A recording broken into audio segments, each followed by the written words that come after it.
Bahkan di Riau ini udah kejadian Bu ya, makin banyak dia buat hal seperti itu, makin banyak pula aset pribadinya Pak. Itu tuh yang orang tahu. Kalau orang ngumpulkan duit umat ini jangan lebih gaya lagi Pak. Langsung tahu orang dari mana duitnya. Itu yang sedang ngetrend sekarang. Suruh orang ceramah 25 menit, sudah itu dia menghibah-hibah lagi kepada jamaah. Lihatlah saudara kita di Palestina. Mereka kesusahan menunggu uluran tangan kita. Jadi makin ada bencana Bu, macam bisnis jadinya Pak. Wah ada bisnis. Itu yang harus kita hati-hati. Harus hati-hati. Harus cerdas kita Pak.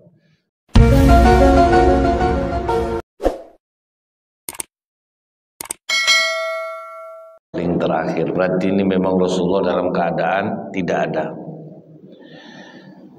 Maka Rasulullah menyampaikan kepada sahabat Ansor, adakah yang mau menjamu tamu ini? Menunjuk langsung satu orang. Jadi mereka tuh berebut dia untuk kebaikan. Dia tidak peduli ada tidak di rumah. Yang penting nunjuk dulu. Aku ya Rasulullah, dibawa lah tamu ini ke rumahnya. Begitu sampai di rumahnya, kata suaminya kepada istrinya, aku membawa tamu Rasulullah SAW, berikan makanan kita pada malam hari ini kepadanya. Kata istrinya, di rumah kita sedang tidak ada makanan. Kalaupun ada, itu pun hanya untuk anak-anak kita. Kata suaminya ini, tidurkan anak-anak kita. Disuruhnya tidurkan anak-anak kita. Nanti kau masak, kau bawa ke depan. Setelah itu pas kami mau makan, matikan lampu. Dan kau pura-pura memperbaiki lampu itu, supaya tamu kita tidak tahu bahwa aku tidak ikut makan bersamanya. Jadi untuk dia aja nih, anak kelaparan, istri lapar, dia lapar. Yang penting tamu nih kenyang, dikasih makan. Melihat kejadian seperti ini nih Bu, ini yang dikatakan Rasulullah ahlul jannah. Mereka mementingkan orang lain daripada kepentingan dirinya sendiri. Sempat menantu ibu macam ini Bu, ibu suruh cerai, yakin saya. Tidak ada otak suami kau nih. Anak dah jelas lapar, orang tak dikasih makan. Itu susah nih Pak. Barang langka nih. Jadi Allah memuji, gara-gara itu Pak, Allah memuji sikap sahabat Rasulullah ini dalam surah Al-Hasyr ayat 9. Wa yu'thiruna ala anfusihim walau kana bihim khasasah. Mereka lebih mementingkan kaum muhajirin daripada kaum ansor, sekalipun yang diberikan itu mereka sangat memerlukannya. Itulah persaudaraan yang sangat dahsyat tuh Bu ya. Tidak usah pikirkan diri kita, pikirkan orang lain. Bagaimana orang lain bisa tenang dia, sampai dia rela mematikan lampu agar tidak tahu tamu ini bahwa mereka sekeluarga tidak makan. Jadi ini sangat berat. Bukan amalan yang mudah, mahal, tapi siapapun yang melakukannya dia akan merasakan kenikmatan yang sangat besar. Cobalah ibu-ibu masak, melihat suami makan, melihat anak makan, kenyang perut ibu-ibu nih. Itu rata-rata seperti itu. Nah sebenarnya sama. Kalau kita membahagiakan orang, kita juga akan bahagia. Tapi karena kadang kita terlalu mengandalkan kecerdasan kita nih Pak, kita banyak menganggap hal-hal seperti ini tidak masuk akal. Tapi ternyata Allah memuji sikap orang yang seperti ini. Kalau kita kan Bu, penuhi keinginan kita dulu, berlebih baru kita sedekah. Kalau bagi para sahabat, penuhi orang. Kalau misalnya berlebih, baru untuk kita. Nah itulah cara mereka Pak ya, dalam bergaul, dalam memberikan kebaikan untuk orang. Sehingganya rezeki mereka terus berlimpah, keberkahan hidup mereka terus berlimpah. Cuman kalau belum kuat, ini mohon jangan diamalkan. Menyesal nanti Pak. Jangan sembarangan lah. Cobalah mengamalkan ini. Tadi istri sahabat ini cocok pula dia Bu. Sama-sama kuat dia. Ini bapak kuat, ibu nak kuat, azab bapak percaya lah bapak. Udahlah duit dari anak, kasihlah ke orang. Bukan tidak boleh menyumbang tuh, tapi tolong berpikir sedikit kalau nyumbang azab Pak. Menggigil tangan mau sedekah tuh Pak, berpikir lah ini kena marah nanti pulang enggak. Jadi ini keunggulan para sahabat Rasulullah SAW. Kemudian Pak, kita bisa juga melihat apakah kalau para sahabat itu mementingkan orang lain dan itu selalu akan berlaku, ternyata tidak juga. Nah, ini ya Bapak Ibu ya. Dalam mendengar sesuatu telan bentah-bentah. Kan kita tidak mendengar Pak, sahabat itu lebih mementingkan orang lain, biarlah dia tidak. Tapi ini tidak berlaku setiap waktu. Dan ini kejadian kepada Rasulullah sendiri. Ada beberapa orang Ansor mendatangi Rasulullah. Mereka meminta sesuatu lah Bu, karena dalam keadaan kekurangan. Rasulullah memberikannya. Kemudian datang pula kelompok yang lain meminta bantuan ke Rasulullah. Rasulullah pun memberikannya. Datang lagi yang lain meminta bantuan, dikasih lagi sama Rasulullah. Setelah itu Rasulullah katakan kepada mereka, barang siapa yang menahan dirinya dari meminta-minta, Allah akan menganugerahkan kehormatan kepadanya. Jadi dinasihati oleh Rasulullah Pak. Jadi yang tadi itu berlaku hanya kalau orang kita tolong. Ada sifat manusia nih, kalau sekali kita ngasih jadi ATM kita Pak. Nah yang macam ini yang dinasihati oleh Rasulullah. Tahan diri kalian dari meminta-minta, Allah kasih kehormatan. Karena yang meminta-minta itu hilang dirinya. Jadi dinasihati Rasulullah, memang dikasih sama Rasulullah. Tapi orang yang seperti ini tidak akan menjadi orang yang terhormat. Ini yang selalu pernah saya sampaikan Bu. Bapak nih rajin ke masjid, tapi belakangan udah takut dia ke masjid tuh Pak, gara-gara dia suka nolong-nolong orang. Misalnya ada jamaah masjid tuh butuh apa-apa dibantunya, ada butuh apa dibantu. Oh pantang nampak muka dia Pak. Kalau udah sholat dia di masjid tuh macam pakai grup WA orang tuh Bapak yang suka meminta-minta sama bapak tuh. Sampai gelisah dia Bu. Makan di warung, sedang duduk tenang-tenang, datang assalamualaikum Pak Haji, ya duduk semua, azab gaek itu gara-gara dia mau ngasih. Nah ini kalau yang mental seperti ini Rasulullah juga menasihati kita, hati-hati nih dengan orang yang seperti ini. Jangan nanti dijadikannya hadis yang pertama tuh, Bapak tidak boleh pelit Pak. Ingat sahabat Rasulullah dipuji oleh Allah dalam surat Al-Hasyr ayat 9. Mereka lebih mementingkan itu terus dalilnya dibawanya Pak. Asal perutnya selamat itu dibawa dalilnya. Nah ini ada keseimbangan Pak dalam cara Rasulullah dan para sahabat. Jadi dinasihati jangan suka meminta-minta. Jangan suka menjadikan manusia sebagai sandaran hidup. Artinya jangan suka ngolah orang untuk kepentingan diri sendiri. Setelah itu apa lagi kata Rasulullah? Barang siapa yang merasa cukup, Allah akan mencukupinya. Kalau kita ini qanaah Pak, merasa cukup kita, Allah akan mencukupi hidup kita. Ini yang dikatakan orang, kalau orang bersyukur barang sedikit akan terasa besar. Tapi kalau orang yang kufur sebanyak apapun dia tidak akan pernah merasakan kenyang. Itu bedanya Bu. Kalau kita bersyukur nikmat ditambah itu memang betul Pak. Kalau kita dikasih orang, makasih banyak Pak, makasih Pak, mudah-mudahan berkah lah harta Bapak. Gara-gara kita mendoakan gitu tuh Pak. Jadi orang selalu bilang itu tuh orang bersyukur tuh. Akhirnya banyaklah orang Pak akhirnya mau membeli ke dia.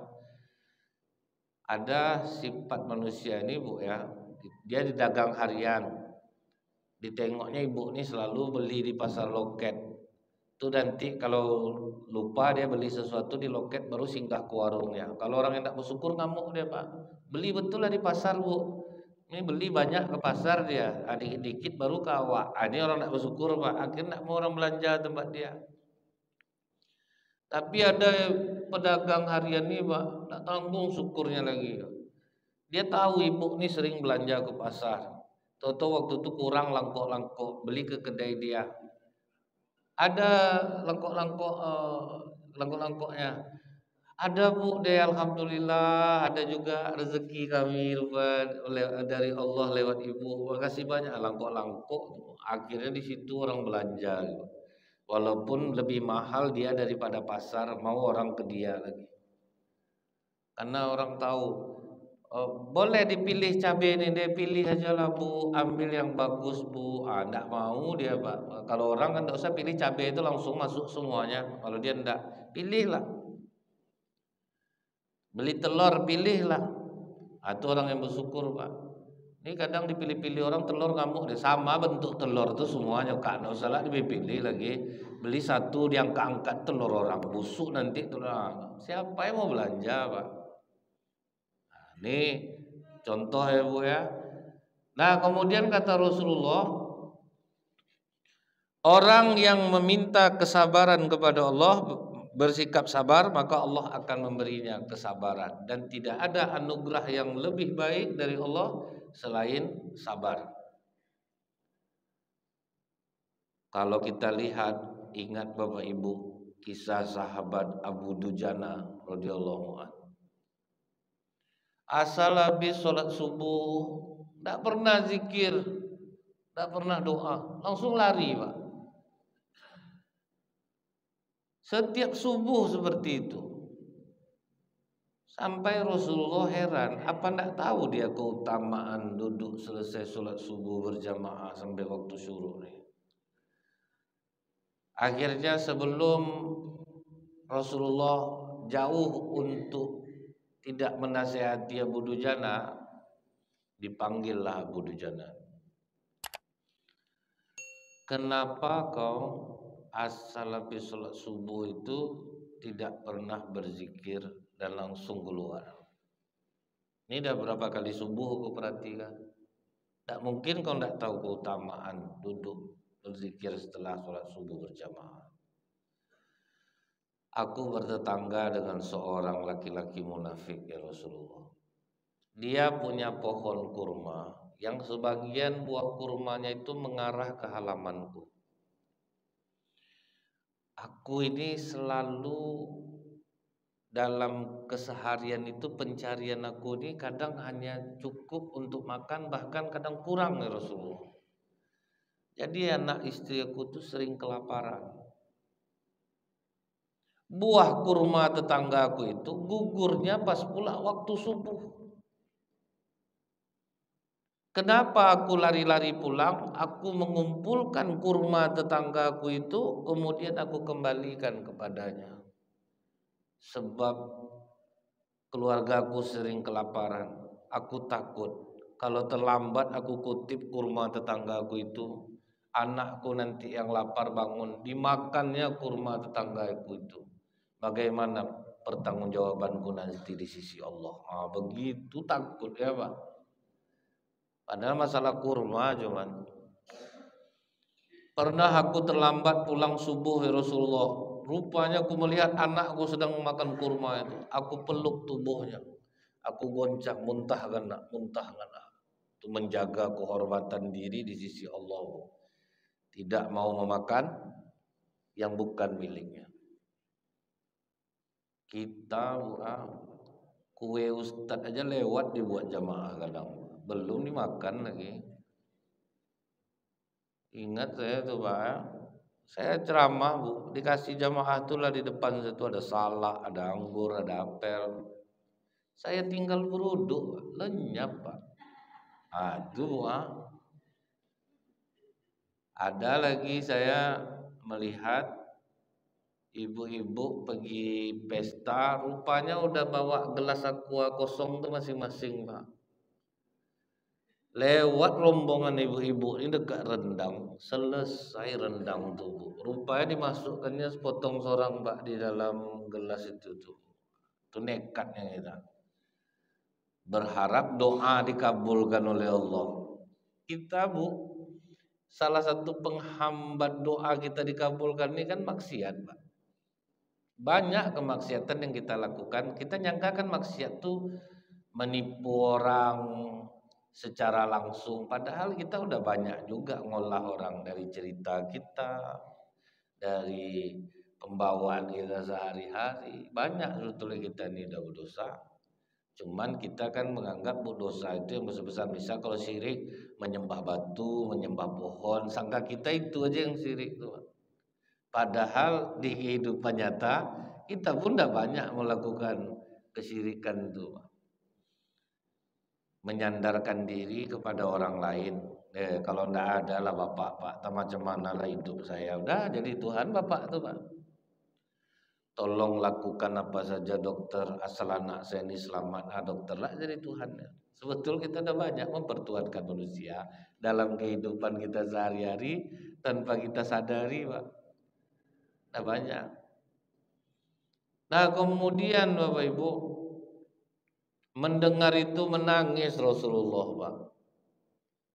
Karena kekuatan Abu Dujana itu menahan diri, walaupun aku miskin, aku tidak akan makan sesuatu yang bukan hak aku. Maka kata Rasulullah, ada ndak yang bisa memanggil tetangga Abu Dujana? Nah, dipanggillah tetangganya. Dia Islam juga Pak. Kenapa dikatakan Abu Dujana dia orang munafik? Karena Abu Dujana tetangganya tahu betul dengan dia ini. Orang munafik itu tuh kan salah satunya kalau bicara berdusta, kalau janji mengingkari, kalau dipercaya dia khianat. Nah, jadi itu ada aja satu dalam ini kita termasuklah kita orang munafik. Misalnya kemunafikan seorang ustadz itu apa Bu? Ustadz bisa ngisi masjid kami? Bisa, rupanya ada masjid ngasih amplop besar, pindah dia, itulah kemunafikan ustadz. Kemudian mengingkari janji, itu banyak kita Pak melakukan hal seperti ini. Kalau dipercaya khianat, ini tidak tanggung banyak lagi Pak. Jadi waktu tetangganya ini dipanggil oleh Rasulullah,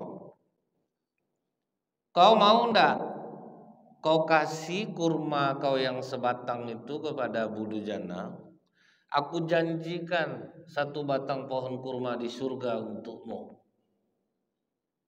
yang memiliki mutiara yakut. Udah digitu kan Rasulullah langsung yang ngomong Pak. Jawabannya apa Bu? Kalau sama aku ini penjelas-jelas loh Rasulullah. Jangan cerita surga, kurma-kurma surga itu nak masuk di akal aku. Kalau mau beli cash kurma aku tuh. Apa enggak Pak? Kita kan banyak juga macam ini Pak.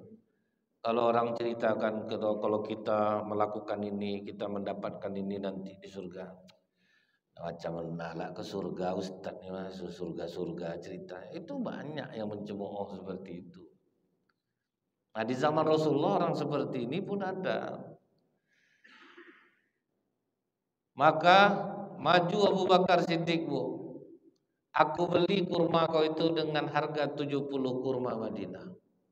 Bah, kalau macam ini jelas angkanya nih. Baru mau dia Pak. Dibeli diganti dengan harta benda dunia, baru mau dia. Itulah kata Rasulullah, kata Abu Dujana, dia ini laki-laki munafik. Tapi sikap Abu Dujana ini membuat Rasulullah menangis. Begitu sangat dia menjaga kehormatan dirinya. Biarlah dia bekerja kekurangan berapa dapat itu yang dimakan daripada dia harus meminta-minta kepada orang lain. Sekarang banyak orang menjadi peminta-minta itu bukan karena kekurangan. Terlalu banyak yang dikredit ya. Rumah kredit, sepeda motor kredit, handphone kredit, SK tegadai kalau yang ASN. Tentu tinggal duit 500.000. Gara-gara gaya hidup banyak orang sekarang nih meminta-minta tuh. Bukan gara-gara memang dia mencari kemudian kesusahan hidup. Nah, kalau kita sabar, maka Allah akan memberi kesabaran itu. Dan tidak ada anugerah yang lebih baik, kata Rasulullah, selain diberikan Allah kesabaran. Santai aja bu, susah, tidak mau drama-drama. Dia kan orang banyak suka drama-drama kalau susah tuh. Kemana pergi menceritakan susah. Ini mu'alaf datang ke masjid-masjid, kami masuk Islam apa kumpulkan donasi, rupanya di mana masjid ya macam itu Pak. Mu'alaf mau 10 tahun Pak. Kalau udah Islam ya Islam, tidak ada lagi alasan apa namanya Pak ya, meminta donasi ke sana sini. Untung grup WA ini udah lengkap sekarang Pak.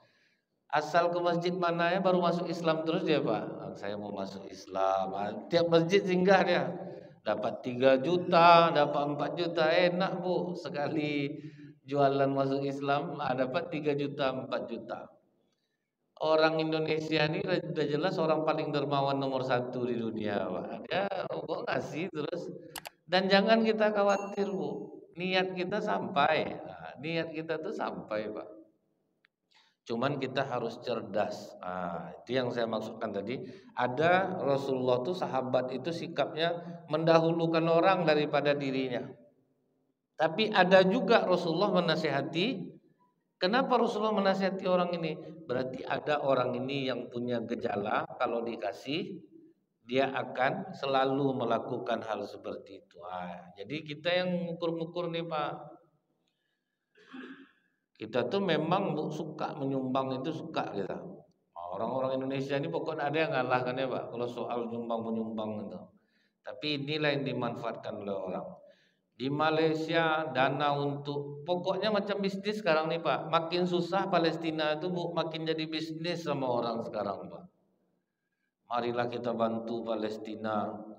Habis di Malaysia duit untuk Palestina itu 242 miliar hilang.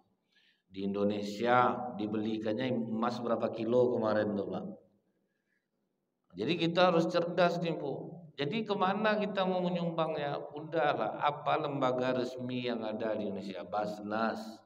Oh tapi Basnas menyelewengkan, itu sudah ditunjuk oleh negara. Niat kita sampai daripada masuk ke sini, masuk ke sini, masuk ke sini. Dia yang tambah berduit Pak. Karena yayasan kan rupanya tidak bisa diaudit. Makanya banyak PT-PT itu Pak. Untuk bisa mencuci uangnya tidak kena pajak, dialihkannya kepada yayasan. Jadi aman asetnya di sana. Gitu. Saya semangat sebetulnya nengok Bu orang-orang yang mencari sumbang untuk Palestina, dibawanya lah syekh dari Palestina, kan gitu Pak ya. Seolah dia tidak butuh, kita tuh tidak butuh ceramah sebetulnya. Kadang 25 menit sudah tuh donasi aja lagi Pak. Jadi ini jual tampang aja, maksudnya jual tampang Pak. Dimanfaatkannya momen itu, dibawanya lah syekh dari Palestina, kita nyumbang. Memang dinampakkan sumbangan tuh, betul. Tetapi dalam kenyataannya ini sudah cukup banyak kejadiannya di Indonesia, memanfaatkan kekuatan kedermawanan orang-orang Indonesia. Bahkan di Riau ini udah kejadian Bu ya, makin banyak dia buat hal seperti itu, makin banyak pula aset pribadinya Pak. Itu tuh yang orang tahu. Kalau orang ngumpulkan duit umat ini jangan lebih gaya lagi Pak. Langsung tahu orang dari mana duitnya. Itu yang sedang ngetrend sekarang. Suruh orang ceramah 25 menit, sudah tuh dia menghibah-hibah lagi kepada jamaah. Lihatlah saudara kita di Palestina. Mereka kesusahan menunggu uluran tangan kita. Jadi makin ada bencana Bu, macam bisnis jadinya Pak. Wah, ada bisnis. Itu yang harus kita hati-hati. Harus hati-hati. Harus cerdas kita Pak. Karena saya pernah kena dulu Pak sama ACT gitu. Kita mau cari sumbangan untuk sumur Palestina. Wah, mendengar untuk sumur Palestina itu ikhlaslah saya Bu. Ndak saya hitung ongkos, ndak saya hitung penginapan, ndak usah dipikirkan saya punya duit. Rupa dimanfaatkan ya Pak. Tahunya saya untung dari TV itu Pak kan. Oh, saya udah curiga Bu, gaya mereka di lapangan mantap-mantap Pak. Handphone mahal-mahal. Bisa ya gaya bagus-bagus. Awak diaraknya kemana-mana. Lumayan-lumayan Pak, orang mengumpulkannya. Setelah tahu itu Bu ya, yang kedua dia bawa saya lagi. Dibawa saya lagi, akhirnya saya cerdik Pak. Menurut saya cerdik. Saya kasih angka 1 titik sekian juta. Hotel saya itu, Mas ini. Bisa orang tuh memenuhinya Pak. Oke Ustaz. Tapi apa yang terasa sama saya Bu? Duit saya dapat, keberkahan enggak Pak. Enggak boleh pakai angka rubah ceramah nih. Duit dapat, tapi kebahagiaan tidak ada. Tidak ada keberkahan. Nah, itulah kita harus cerdas Bapak Ibu ya. Karena saya tahu betul nih di Masjid Rahmat ini paling langganan masuk yayasan karena diterima terus. Tidak ada masalah Bu, terima terus. Ada rezeki sumbang terus yang niat kita sampai Pak. Nah, kalau mereka menyalahinya, mereka lah yang akan mempertanggungjawabkannya. Karena itu tuh paling enak cari duitnya Bu.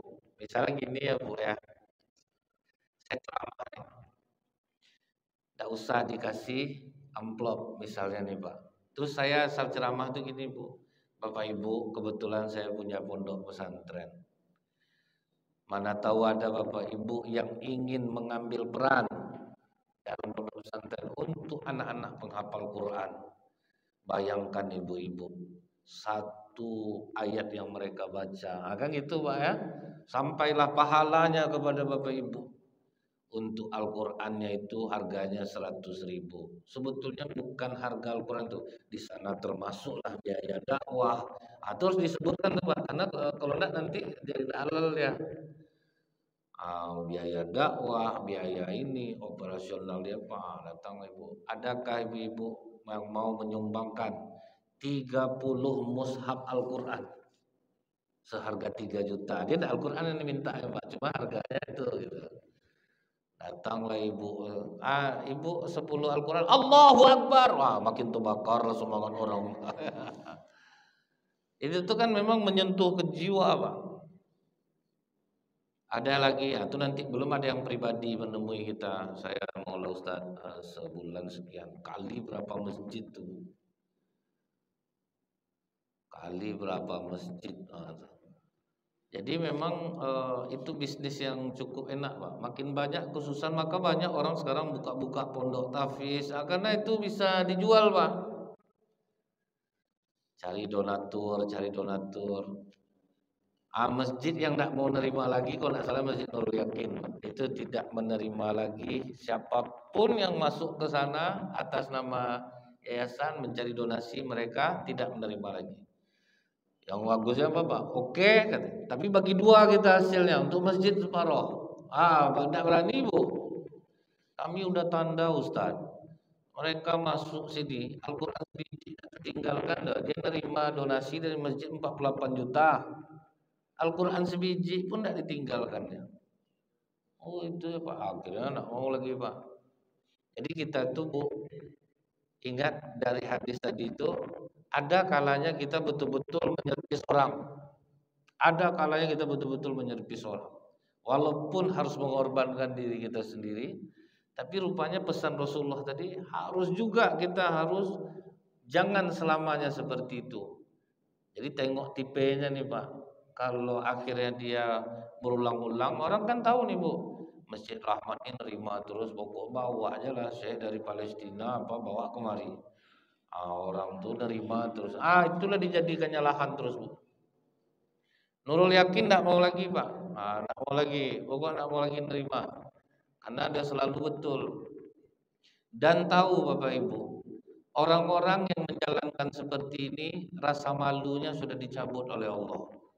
Jadi mereka itu nganggap itu perjuangan kalau dihina orang, misal macam ngomong saya ini Bu ya, jangan misal terima ini. Mereka akan anggap inilah bagian dari perjuangan kita. Kita akan dihina orang. Ah itu caranya Pak. Jadi rasa malu itu dicabut oleh Allah.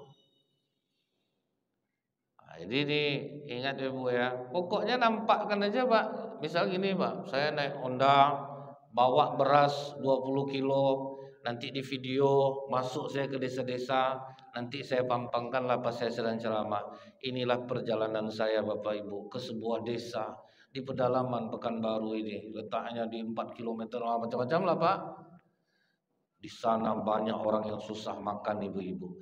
Kalau ada yang mau berdonasi silahkan. Kalau yang belum ada pagi ini, boleh nanti hubungi saya. Oh, berduit Pak, enak Bu.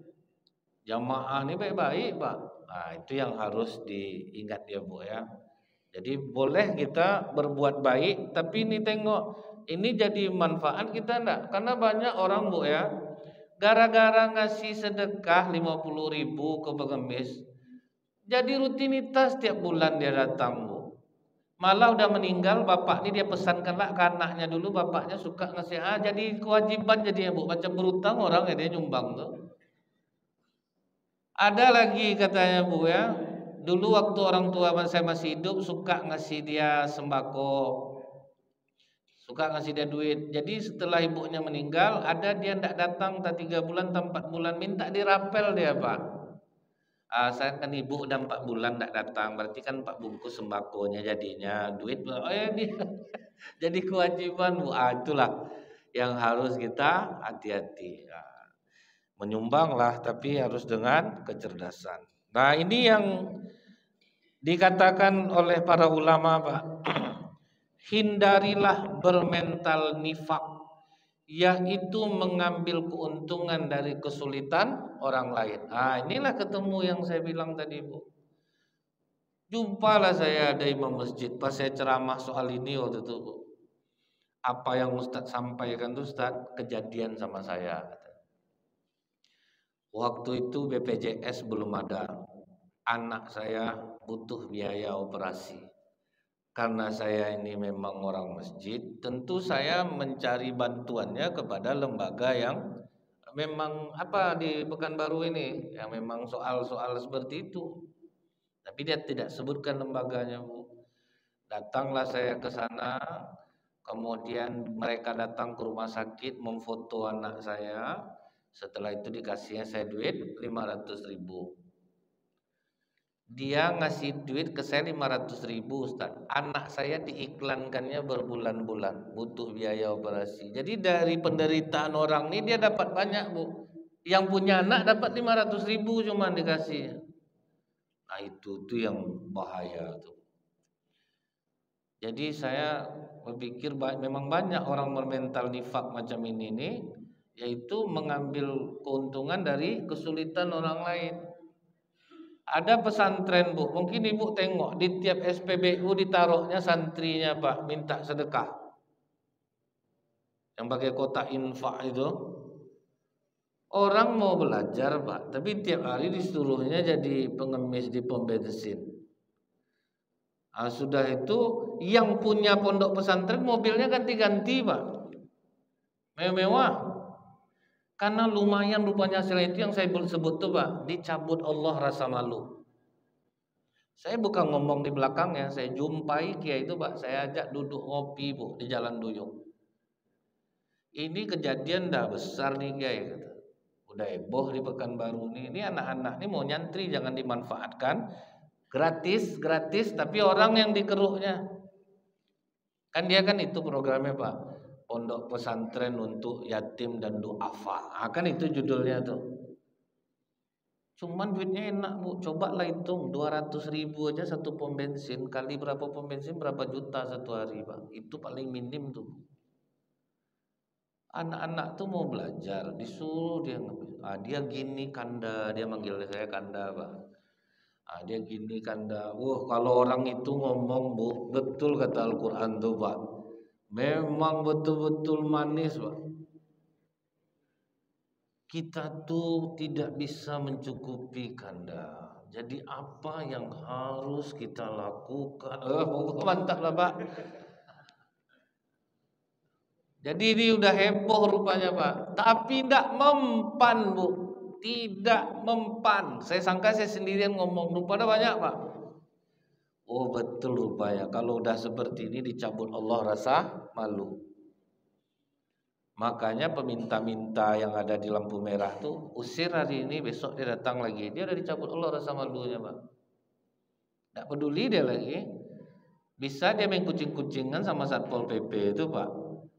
Pas Satpol PP razia hilang dia. Kan dia tahu, tidak kan seharian Satpol PP itu razia. Nanti situ dia balik Bu. Nah, itu yang sering terjadi. Makanya kata para ulama jangan bermental nifak, memanfaatkan kesusahan orang untuk keuntungan diri kita. Dan ini banyak terjadi.